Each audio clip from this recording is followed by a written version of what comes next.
అట్లిట్ల MLC ఎలక్షన్ల ఫలితాలు రానే వచ్చినాయి. అటు ఏపీలో కూటమి సర్కారోలు నిలబెట్టిన మనుషులు గెలిస్తే ఇటు తెలంగాణల పువ్వు పార్టీల జోరు నడిచింది. రాజకీయాల గెలుచుడు ఓడిపోవుడు ఎవ్వళ్లకు శాశ్వతం కాదు అని అంటుంటారు. కానీ మన లీడర్ సాబులు మాత్రం తీరు ముచ్చట్లు చెప్తుంటారు. అట్లా చేసిర్రు ఇట్లా చేసిర్రు అని ఓడినోళ్ళు తీరొక్క తీర్ల సాపిస్తుర్రు. పాండ్రిగా కథ ఏందో చూద్దాం. అభిమానులు ముఖ్యంగా కంపల్సరీ నరేందర్ రెడ్డికి వెయ్యాలి అనుకున్న వాళ్ళ దానిలో 28,000లో ఒక 15,000 ఓట్లు చెల్లని ఓట్లు నాయే అనేది అక్కడ మా వాళ్ళు ఇలా చూపించినప్పుడు అర్థమవుతుంది. చెల్లని ఓట్లు వేయవచ్చే ఎమ్మెల్సీ ఎలక్షన్ల ఫలితం తారుమారైంది. లేకపోతే గెలిచేటోళ్ళం అన్నట్టు బాధపడ్డాడు చేయి party leader Narender Reddy sir. అసలు సారికేసిన ఓట్లు చెల్లని ఓట్లు ఎట్లయినాయో ఇక ఆయననే చెప్తున్నాడు చూడర్రే.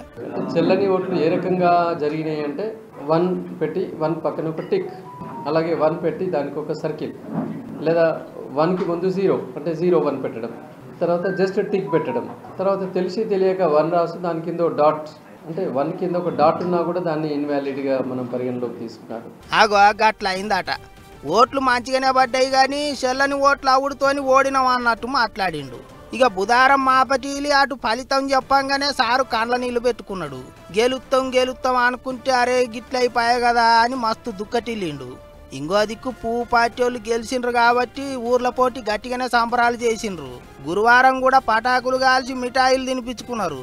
అన్నేమో గాని చెయ్యి పార్టీ వాళ్ళకు రంజాన్ గిఫ్ట్ ఇచ్చినామని మాట్లాడిండు కదా సెంటర్ మంత్రి బండి సారు. దానికి మంత్రి శ్రీధర్ బాబు సారు గట్టిగానే ఆర్చుకున్నాడు. ఇప్పుడు మేము అనేక సందర్భాల్లో అనేక రంజాన్లు వచ్చినాయి, అనేక పండుగలు వచ్చినాయి. ఎన్నిసార్లు గిఫ్ట్ ఇచ్చుంటాం? చాలా సందర్భాల్లో గిఫ్ట్. ఇది గిఫ్ట్ కాదని కాదు, ప్రజాభిప్రాయం. మీరు రంజాన్ గిఫ్ట్ ఎవరితో కలిసి ఇచ్చిండ్రు అనుకుంటాం? బీజేపీ బీఆర్ఎస్ పార్టీ కలిపి మీరు చేస్తూ ఉన్న ఒప్పందాలు స్పష్టంగా ఈరోజు బయటికి వస్తూ ఉన్నాయి. ఈరోజు మీరు రంజాన్ గిఫ్ట్ ఇస్తే మేము రంజాన్ తర్వాత ఇంకో గిఫ్ట్ ఇస్తాం, మళ్ళీ ఇంకో పండుగ వస్తుంది కదా. గిట్ల నడుస్తున్నాయి లీడర్ల ముచ్చట్లు. తెలంగాణలో పువ్వు పార్టీ వాళ్ళు జోరు చూపించిండ్రు కాబట్టి ప్రధానమంత్రి మోదీ సారు కూడా శబాష్ అన్నట్టు మెచ్చుకున్నాడు. అటు ఏపీలో కూడా పువ్వు పార్టీ వాళ్ళు కూటమిలోనే ఉన్నారు కాబట్టి 2 దిక్కులా మంచిగా పనిచేసిండ్రని ఇంటర్నెట్లో కామెంట్ రాసి అందరినీ తారీఫు చేసిండు. అన్యామా గాని 6 ఏండ్ల కింద ప్రతిపక్షంలో ఉన్నప్పుడు కరీంనగర్, ఆదిలాబాద్, నిజామాబాద్, మెదక్ జిల్లాల పట్టభద్రుల ఎమ్మెల్సీ సీటును గెలుచుకున్న చెయ్యి పార్టీ వాళ్ళు ఇప్పుడు అధికారంలో ఉన్నప్పుడు ఓడిపోయిండ్రు. గట్లెట్లా అయింది అబ్బా అని ఆలోచనలు పడ్డారట ఇప్పుడు చాలా మంది.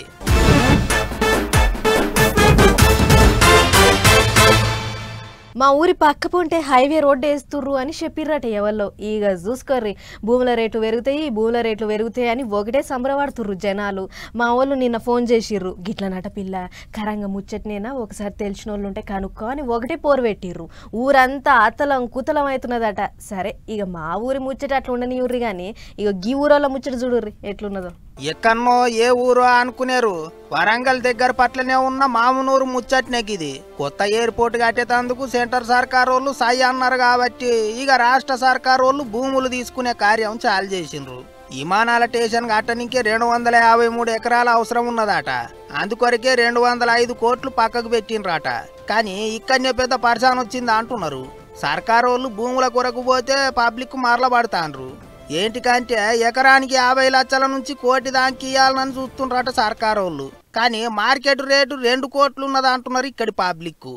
ఇవాళ పిల్లల పెళ్లిళ్ళు ఉన్నాయి, పిల్లల చదువులు ఉన్నాయి. ఇవాళ కమర్షియల్ అయిపోయింది. ఒక 10th పిల్లల్ని జాయిన్ చేయాలంటేనే 2-3 లక్షలు అవుతున్నాయి. ఇవాళ బీటెక్ చదివించాలంటే మేము భూములు అమ్ముకొని చదివించాలి, పంటలు పండి చదివించేది కాదు. 20 సంవత్సరాల నుంచి ఇదే కథ. ఎయిర్పోర్ట్ క్యాన్సిల్ అని పెట్టండి, రియల్ ఎస్టేట్లో మా ల్యాండ్లు ఎంత పోతే కనుక్కోండి, మీరు తెలుస్తుంది. అప్పుడు మాకు సరైన మద్దతు ధర ఇవ్వాలండి. వాళ్ళు ఎంత ఇస్తామని చెప్పలేదండి మాకు ఇంతవరకు, కానీ 2 కోట్ల పైనే ఉందండి. ఇక ఎయిర్పోర్ట్ వత్తది అని చానొద్దుల సంధి అంటనే ఉన్నారు కానీ వత్తలేదు కదా అన్నట్టు మామునూరు ఎయిర్పోర్ట్ కడతాం అనుకుంటున్న జాగ చుట్టూ మస్తు మంది ఇండ్లు కట్టుకున్నారట. విమానాలు పరుగులు పెట్టే రన్వేకు దగ్గర పట్ల కూడా ప్లాట్లు చేసినరట కొంతమంది. ఇక ఇప్పుడు గాడిపల్లి, నక్కపల్లి, గుంటూరుపల్లి, నల్లకుంట, మామునూరు రైతుల భూములు కూడా పోతున్నాయట. ఇదివరకే ఓసారి మంత్రి కొండా సురేఖ మేడం ఎమ్మెల్యేలు పోయి గ్రామ సభలు పెట్టి మాట్లాడినరట. భూమికి బదులు భూమి ఇస్తామన్నారట. ఎవరికి ఏం కావాలంటే అవి ఇస్తామన్నారట. కానీ ఇప్పుడు ఎవరేం సపోర్ట్ చేస్తలేరని పబ్లిక్ కోపానికి వస్తుండ్రు. మీదికెళ్ళి ఎవరైతే భూములు ఇస్తాండ్రో వాళ్ళ ఊర్ల పొంటి కొత్తగా హైవే రోడ్డు వేయాలి అని రైతులు డిమాండ్ చేస్తున్నారట. మరి ఇక ఏం చేస్తారో ఏమో కానీ లొల్లి అయితే గట్టిగానే అవుతుంది ఇప్పుడు.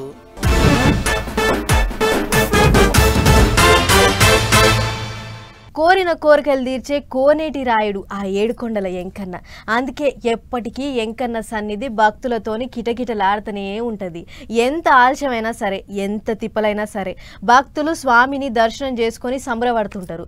తీరొక్క కానుకలు సమర్పించి మురిసిపోతుంటారు. అందుకే భక్తులకు ఎసొంటి తిప్పలా కాకుండా చూస్తుంటారు టీటీడీ ఆఫీసర్లు. ఇగో ఈసారి ఇంకేదో కొత్త ఈగ్రం చేసిర్రట, చూడుర్రు మీరే.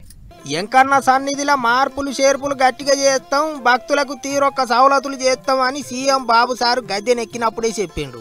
ఇక ఇప్పుడు ఒక్కోటి చేసుకుంటా పోతాండ్రు. గా నడమ అన్నప్రసాదంలో కొత్త కొత్త వంటలు వండి పెడతారట అని ముచ్చట్లు వినిపించినాయి కదా. ఇక ఇప్పుడు ఓ కొత్త వంటకం వడ్డించుడు సురువు చేసిండ్రు. ఏడుకొండల ఎంకన్న దర్శనానికి పోయే భక్తులకు ఇప్పటి సంధి అన్నము, కూర, తొక్కు, సాంబారు, పరమాన్నమే కాదు మసాలా వడలు కూడా పెడతారు. టీటీడీ పెద్ద సార్లంతా సత్రానికి పోయి పూజలు చేసి భక్తులకు మసాలా వడలు వడ్డించిండ్రు.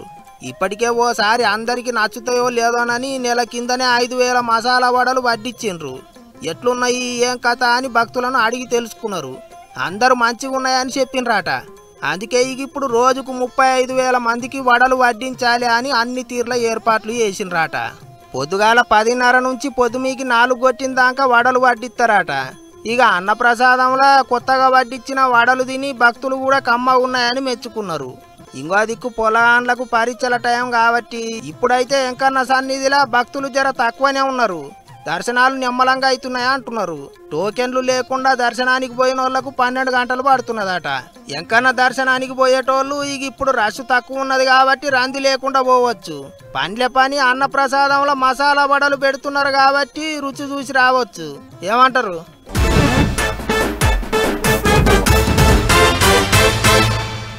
జనాలు కొందరు ఎట్లుంటారంటే ఇంట్లో నల్లొస్తుంది కదా అని ఉన్నయి లేని పాతయి పోతాయి అన్నీ బయటకేసి కడుగుతుంటారు, తోముతుంటారు. ఇంకా కొందరైతే కార్లు, బైకులు తొవ్వల పెట్టి కడుక్కుంటా చిన్నపాటి వరదే వారిస్తారు. గా వరద జయంగా చుట్టుపట్టోళ్ళు ఏమన్నా అనుకుంటారనే సోయ కూడా ఉండదు. అట్లనే ఓ కన్నా పట్నంలో బైక్ కడుక్కుంటా ఏకంగా నీళ్ళ శాఖ పెద్ద సరికే దొరికిండు. మరి అటెంక ఏమైందో మీరే చూడరు. ఇక గిడ కర్ర గేట్ ముంగట పైపేసి బండి గడుగుతున్న అన్న చూస్తుర్రు కదా. ఈ అన్న జూబ్లీ హిల్స్ రోడ్ నంబర్ 78లో ఉంటాడట. అయితే బండి తెల్లగా కావాలని పైపేసి రాసి గడుగుతుండట. నీళ్ళ వరద కింద బాజుకు పోతున్నా కూడా బండి తెల్లగైందా ముఖ్యం గాని వరదతోని మనకేందివా చెక్కున మెరవాలే అన్నట్లు తోముతుండట. సరే ఎవళ్ళైనా వాళ్ళ బండిని అట్లనే గడుక్కుంటారు. గిట్ల ఇచ్చంత్రం ఏముంది అని అనుకుంటురు కదా. అసలు ముచ్చట ఈయనే ఉంది. గిట్ల జోరు మీద గడుగుతుంటే అదే తోవల పట్నం జలమండ పెద్ద సారు అశోక్ రెడ్డి పాంజాగుట్టకించి అటు దిక్కు వస్తుండట. అట్లా రాంగా నీళ్ళ వరద సారు కంట్ల పడ్డది. ఈగేముంది, అరే ఏడన్నా పైపు లీకేజ్ ఏమన్నా అయిందా ఎట్లా అని అధికారులకు ఫోన్ కొట్టిండు. ఫోన్ ఎత్తిన జిఎం సార్ తోని మాట్లాడి పలానా జాగల వరద పారుతుంది గా కథ ఏందో చూడమని ఆర్డర్ వేసిపోయిండట. ఈగేముంది, ఎండి సార్ చెప్పిందే చేయాలి కదా. ఏంటనే అధికారులు ఆ పదును దోలాడుకుంటా పోతే ఇగో ఈ అన్న దొరికిండు. ఏంటనే ఏమా బండి గడిగేది ఉంటే మీ ఇంట్లో మోటార్ నీళ్లతోని గడుక్కోవాలి, అంతేగాని మున్సిపల్ నీళ్లతోని కడుగుతావా అని 1000 రూపాయలు ఫైన్ వేసి రోడ్డు మీద బండి కడిగినందుకు నోటీసులు ఇచ్చిర్రట. ఇక గిదే ముచ్చట ఎండి సార్ కు చెప్పిర్రట అధికారులు. ఆ ముచ్చట మీద పెద్ద సార్ మాట్లాడుకుంటా పెద్ద పెద్ద పట్టణాలలో ఇప్పటికే నీళ్లకు తిప్పల చాలైంది, కానీ మన తాన అట్లా లేదు. ఎందుకంటే కోట్ల రూపాయల ఖర్చు పెట్టి పట్టణానికి మంచినీళ్ళ తిప్పల తీరుస్తున్నాం. అసొంటి మంచినీళ్లను గిట్ల బండ్లు గడిగేతానికి వాడితే ఎట్లా అని గరమైండు. ఈ కాడ నుంచి ఎవరైనా గిట్ల వేస్తే వాళ్ళకు కూడా నోటీసులు ఇయ్యాలి, ఫైన్లు వేయాలి అని ఆర్డర్ వేసిండట. మరి చూసిరు కదా నల్ల నీళ్ళతో బండ్లు గడిగేటోళ్ళు జర్రంతా పైలంగుండుర్రి. మరి మామూలుగా ఇంటి మనుషులు ఎక్కడైనా తప్పిపోతే వాళ్ళ ఫోటో ముద్రించి గిట్లుంటాడు అట్లుంటాడు, తప్పిపోయిన నాడు ఈ బట్టలు వేసుకున్నాడు, వంటి మీద పుట్టుమచ్చలు గిడుంటాయి అని రాసి బస్సులు, ఆటోలు ఇంకా బజార్ చౌరస్తాల పొంటి అతికిస్తారు. అదే బండ్లు పోతే పోలీస్ స్టేషన్కు పోయి ఫిర్యాదిస్తారు. కానీ వరంగల్ జిల్లాలో మాత్రం ఓ ఇచ్చంత్రమైన పోస్టర్లు వేసిర్రు, పట్టిస్తే పైసలు ఇస్తామంటుర్రు. మరి గదేందో మనం కూడా చూడాలి కదా. చూద్దాం పారి. సీదా ముచ్చట్లకు పోదాం. ఇక గీడ శంగ ఎగిరి దునుకుతున్న కర్రె పిల్లిని చూస్తున్నారు కదా. గీ పిల్లి తప్పిపోయి దాన్ని పెంచుకుంటున్న ఇంటి వాళ్ళకు తీరని శోకం పెట్టింది. అవు హన్మకొండ పట్నం గుడిబండలుండే నిశిత అనే అక్కోళ్ళు టామ్ అనే గీ పర్షియన్ జాతి నల్ల పిల్లిని తెచ్చి సాదుకుంటారు. పిల్లి సుత వాళ్ళ దాంట్లో ఒక్కలిగా కలిసిపోయిందట. మరి ఏమైందో ఏం పాడో పోయిన నెల 8వ తారీఖు నాడు ఇంట్లోకించి మాయమైందట పిల్లి. అప్పటిదాకా వాళ్ళతోనే ఆడుకున్నగా గావురాల పిల్లి ఉన్నట్టుండి కనపడకపోయేసరికి ఇంటోళ్ళంతా శోకం పెట్టిండ్రు. పిల్లి కనబడేదాకా మాకు మనసుకు పడదని తెలిసిన జాగలన్నీ చెప్పులు అరిగేటట్టు ఎంకులాడిర్రు. అయినా సుత పిల్లి జాడ దొరకలేదు. గిట్ల అయితే కాదని మనుషులు తప్పిపోతే పోటువోలు అతికిచ్చినట్లు పిల్లి పోటువోలు కూడా ముదిరిచ్చి ఎట్లా గుర్తుపట్టాలి, ఏ జాతి, ఎప్పుడు తప్పిపోయింది, పట్టిస్తే ఎంత ఇస్తాం, జాడ దొరికితే ఏ నంబర్లకు ఫోన్ కొట్టాలి అని వివరాలన్నీ రాసి పట్టిస్తే 15,000 రూపాయలు ఇస్తామని హన్మకొండ, వరంగల్ పట్నం అంతా అతికిచ్చిరాట. అట్లా అయినా కూడా పిల్లి దొరకక అందాజ నెల రోజులు అవుతుంది. అటు ఇంటోళ్ళది ఒక్క బాధ కాదు, పిల్లి ఆడుందో ఎవలకాడుందో యాళ్ళకు తింటున్నదో లేదో అని మస్తు రంది పడుతుర్రు. మా గావురాల ముద్దుల పిల్లి మీకేడన్నా అవు పడితే మాకు మొదలవు చెయ్యిర్రి, మేమే వచ్చి కొంచబోతాం. పోస్టర్లో చెప్పినట్టు 15,000 కాదు 20,000 అని ఇస్తాం. జర మా పిల్లిని ఎంకులాడి పుణ్యం కట్టుకోండి అని ఓనరు నిశితక్క మత్తు బాధపడుతుంది. పిల్లిని పట్టిస్తే 15,000 ఇచ్చుడేందని కారెడ్డం ఆడకుర్రి, అది మా ఇంట్లో మనిషి, అందుకే గింత బాధపడతాను. అది పోయిన కాంచి తిండి తికాన బంద్ చేసినాం అని అంటారట ఇంటోళ్ళు. మరి ఓ నల్ల పిల్లి ఆడున్నదే, నీకోసం నిశితక్కోళ్ళు శోకం పెట్టి ఏడవ పట్టిర్రు. జర ఆడున్నవో మా అమ్మగానే, గుడి బాండలున్న మీ ఓనరమ్మ ఇంటికి పోయి అందరినీ నెమ్మల పెట్టే అని అనుకుంటారు గీ ముచ్చట చూసిన జనాలు.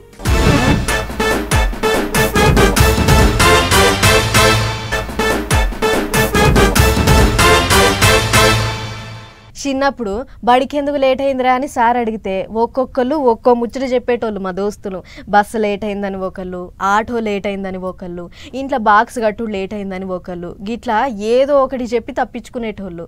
గిట్లనే దినం కొలువుకు లేట్ ఎందుకు వస్తున్నావయ్యా అని పెద్ద ఆఫీసర్లు అడిగితే ఓ పోలీస్ అన్న ఏమని చెప్పిండో చూడుర్రి. దినమ్మ ఇంటి ఆమె కళలకొచ్చి ఎదల మీద ఊకొని పానం దీనికి చూస్తాంది, రక్తం తాగుదామని చూస్తాంది. మా పటీలు వండుకుంటే చాలు గిదే కళ వస్తున్నది. గంత పీడ కళ వస్తే నిద్ర ఎట్లా పడుతుంది సారు, నిద్ర పట్టగానే డ్యూటీకి లేటుగా వస్తున్నా అని రాసిండట. డ్యూటీకి ఎందుకు లేట్ వస్తున్నావయ్యా అని ఆఫీసర్లు నోటీసులు ఇస్తే ఉత్తరప్రదేశ్ రాష్ట్రంలో ఉన్న మీరట్లా ఓ కానిస్టేబుల్ అన్న చెప్పిన ముచ్చట గిది. మరి ఇక ఇంటి ఆమెతోని ఏం పంచాదున్నదో ఏం పాడో గాని మా పటీలు కళలొచ్చి బూగులు పట్టిస్తున్నదని ఆఫీసర్లకు లేఖ రాసిండు. అందుకే డ్యూటీకి ఆలస్యం అవుతున్నదని చెప్పిండు. ఇక ఇప్పుడు గీ ముచ్చట ఇంటర్నెట్ లో పొట్టు తిరుగుతాంది. కానిస్టేబుల్ అన్న రాసిన లేఖ చూసి పోలీసు పెద్ద సార్లు కూడా ఆగమాగమైనరాట. ఇప్పటిదాకా గిసోంటి కారణం ఎవ్వరు చెప్పలేదు కదా అని పరిశానలు పడ్డారట. అంతేకాదు సోషల్ మీడియాలో మస్తు కామెంట్లు రాస్తుండ్రు జనాలు. కళలు కూడా కట్టుకున్నోని పరిశాన్ చేస్తున్నదంటే అక్కేవాళ్ళు గట్టిగానే పగబట్టింది అని కొంతమంది, ఉత్తగా కట్టుకున్నదాన్ని బదనాం చేస్తున్నాడని ఇంకింతమంది తీరొక్క తీరులో అరుచుకుంటారు. అన్నేమో గాని డ్యూటీకి ఆలస్యంగా ఎందుకు వస్తున్నావని అడిగితే ఎంతో మంది ఎన్నో తీర్ల ముచ్చట్లు చెప్తుంటారు. గిసోంటి ముచ్చటినుడు మాత్రం గిదే తొలతసారి అనుకుంటారా అందరూ.